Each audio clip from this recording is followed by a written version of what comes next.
Hey everyone! Are you confused about which mutual fund to invest in? Don't worry, you're not alone. Today, I'll show you how to choose the right mutual fund for you, step by step, even if you're a beginner. Step 1. Define your goal. Are you investing for a house, retirement, or your child's education? Step 2. Know your risk tolerance. High risk means equity funds, moderate risk means hybrid funds, low risk means debt funds. Your goal and risk comfort decide the type of fund you should pick. Match your fund to your comfort, not just returns. Step 3. Look at fund performance over 5-10 years, not short-term returns. Compare it with benchmarks and peers. Check the expense ratio and fund manager's track record. Lower expenses mean more money stays in your pocket. Check the fund's portfolio.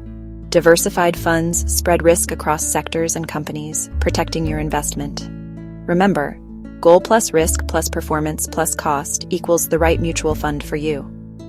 Subscribe for more investing tips. Invest smart, stay consistent, and let your money grow.